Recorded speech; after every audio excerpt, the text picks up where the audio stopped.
Hello, my name is Noah Brisson. I'm a graduate student at the University of Miami Frost School of Music, and today we're going to be talking about the saxophone, how to assemble it, how to take care of it. So to start, the saxophone I have today is a Selmer, but you might have a Jupiter, you could have a Yamaha, a Yanagasawa, or any various other types. The parts of the body are the bell, where the sound comes out of, the bow, which connects us to the shaft, which has all our keys on them. We have two sets of spatula keys for our pinkies. This is the main one for our low notes, and this is another one for low notes. We have a left-hand palm key here, and then we have side keys for our right hand. This is an end cap or an end plug. We need to have these so that it doesn't move too much in the case. If our horn moves a lot in the case, there's some bending or damage that can happen that can be expensive, and that's not something we want. These are like 99 cents on Amazon, so if you don't have one, I highly recommend you get one.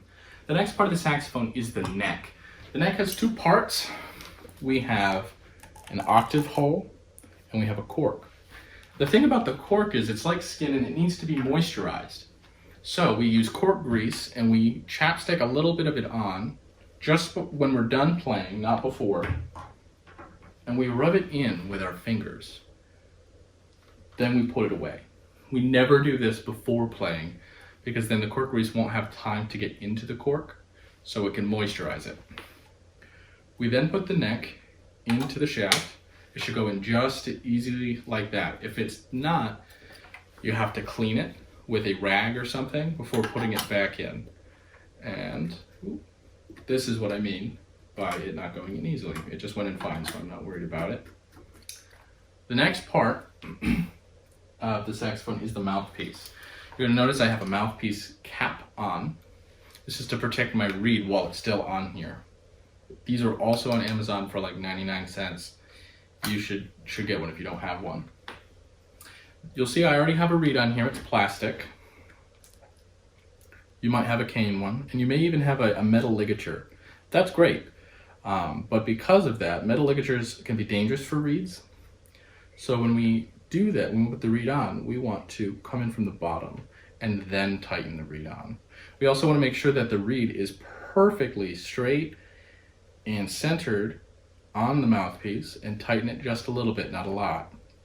So you can see it's not too high, it's not too low. If you push on it just slightly, that the black tip of the mouthpiece, you can see through it. That's perfect. That means it's perfectly in line. It's not too high, it's not too low. We then put it on here. It should not be too hard because you're properly greasing it once a week. Friday is a great day to do that, by the way, especially if you're not gonna play it on Saturday. It's a great day to do that. So we have now set up our entire instrument. Now, we don't want our neck strap to be so low where we have to reach down for it. We don't want our neck to do this. We also don't want it to be so high to where we have to reach up for it because that brings our shoulders up and that's not comfortable. We want it to be perfectly centered so that when it rests on our thumb, it just goes in. You have nothing to worry about. It's just resting there and it's perfectly in line. This gives you good posture. Going on with that, we have to approach the mouthpiece with what's called an embouchure, which is what our face does. So what our face needs to do as saxophonists is our lip here needs to come down just a little bit, because it's going to be resting with the teeth on the mouthpiece. The corners of our lips need to go inward to create a straight line. Our bottom lip needs to go over the teeth like this, and then our chin needs to flatten out and straighten. And this is what you should get. It shouldn't be a smile, it shouldn't be a big frown. It should just be as straight across as you can. Applying this to the reed creates a seal around it so no air can escape. So this way all the air goes from us through the mouthpiece and into the horn.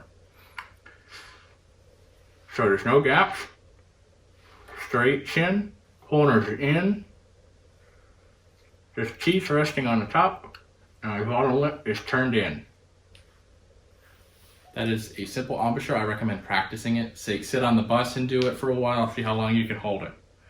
While you're doing a homework, see how long you can hold it. Because it's going to get tiring after a little while and you want to build up endurance. So now that we've put the saxophone together, we need to take it apart. I'm not going to take my reed off, but I am going to put my mouthpiece cover on so it doesn't get damaged. This is a reed case. You can see I have quite a few reeds in there already. And these are other reeds that I use regularly. This protects the reeds, and this lets you have more than one so you can use more than one at the same time.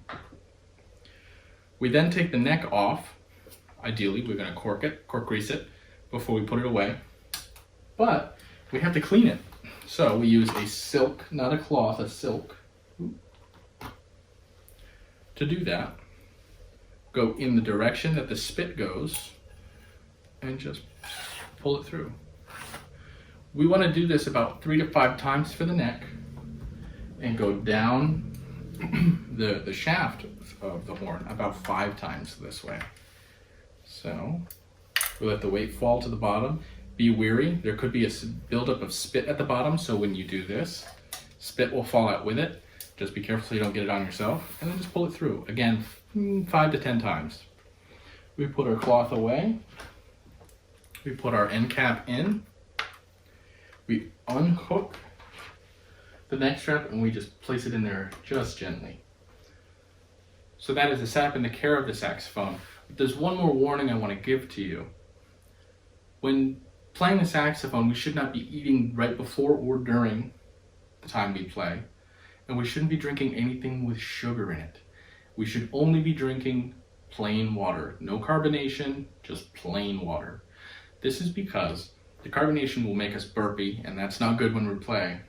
But anything with sugar in it or food particles, they'll make the keys of the horn sticky, and you don't want food particles and sugar in the inside of the instrument, because then you have to pay to have it cleaned, and there's a whole thing of problems that comes along with that. So really only drink plain water. Thank you so much for watching this video. I look forward to seeing you in the next video where we're going to be talking about breathing and as it pertains to the saxophone. Thank you so much. Take care.